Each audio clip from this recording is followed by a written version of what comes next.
మామ అందరికి వైకుంఠ ఏకాదశి, ముక్కోటి ఏకాదశి మరియు పుత్ర ఏకాదశి శుభాకాంక్షలు అందరికి. నాకైతే ఆ 7 తలుపులు చూడంగానే మస్త్ అంటే మస్త్ అనిపించింది. మన తిరుపతి గుళ్ళోనే దర్శనం చేసుకున్నట్టు అనిపించింది. ఈ సంవత్సరంలో ఈ ఒక్క రోజు పోతే సంవత్సరం మొత్తం పోయినట్టే గుడికి అని చెప్పేసి చాలా అంటే చాలా మంది భక్తులు అయితే వచ్చారు. లైన్ లో అయితే క్యూ కట్టి ఉన్నారు. మస్త్ అంటే మస్తు క్రౌడ్ ఉండే, కానీ మాకు దర్శనం అయితే జల్దీ అయిపోయింది.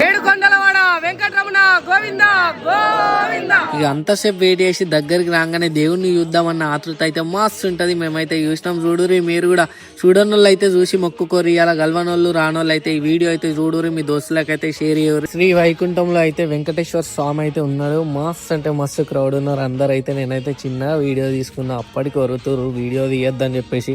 మీ అందరి కోసం అయితే నేను వీడియో చూపెడుతున్నా. చూడురి, దేవుణ్ణి చూసి మొక్కుకోర్రి. ఈ రోజు మొక్కుకుంటే చాలా మంచి అయితే జరుగుతుంది అన్నారు. అందుకే ఇక్కడికైతే వెళ్ళినాం నేను మా మమ్మీ. ఆ దేవుని విగ్రహం చూస్తుంటే గుస్ బంప్స్ అయితే వస్తున్నాయి. చూడురి, సినిమాలో ఎట్లుంటో సేమ్ అట్లనే ఉంది. అది అయిపోగానే జల్దీ ముంగటికి వెళ్ళినాం. పబ్లిక్ అయితే చాలా అంటే చాలా మంది ఉన్నారు. ముంగటికి దోస్తుంటే అయితే అందరికి దేవుణ్ణి చూడాలన్న ఆతృత అయితే మస్తుంది. శ్రీనివాస గోవింద మన వెంకటేశ్వర్ల స్వామి విగ్రహం అయితే చాలా అంటే చాలా బాగుంది. చాలా మంది అయితే ఉన్నారు. నాకైతే వీడియో తీయనియలేరు అక్కడ పోలీసు వాళ్ళు, కానీ అయినా మీ అందరి కోసం అయితే చూపెడతా అని చెప్పేసి చూపెడుతున్నా. ఎవరైతే దర్శనం చేసుకోలేరో ఈ వీడియో అయితే వాళ్ళు చూసి దర్శనం చేసుకోరు. ఎవరైతే చూడలేరో మీ దోస్తులు గిట్టుంటే వాళ్ళకి జల్దీ షేర్ చేయరు. మా షేర్ చేస్తే మీకు మంచి జరుగుతుంది. ఇదే మన టెంపుల్ గోపురం. నేనైతే దర్శనం చేసుకున్నా. కంప్లీట్ అంటే ఫుల్ క్రౌడ్ ఉన్నారు. ఇంకా చాలా అంటే చాలా క్రౌడ్ ఉన్నారు. మా చూడరు ఒకసారి. అయితే నేనైతే కొబ్బరికాయ కొట్టేసి అయితే జల్ది అంటే జల్ది వెళ్ళిపోయినా. మామ ఈ వీడియో అయితే ఇద్దరికంటే ఇద్దరికి షేర్ చేయరు. గోవిందా గోవిందా.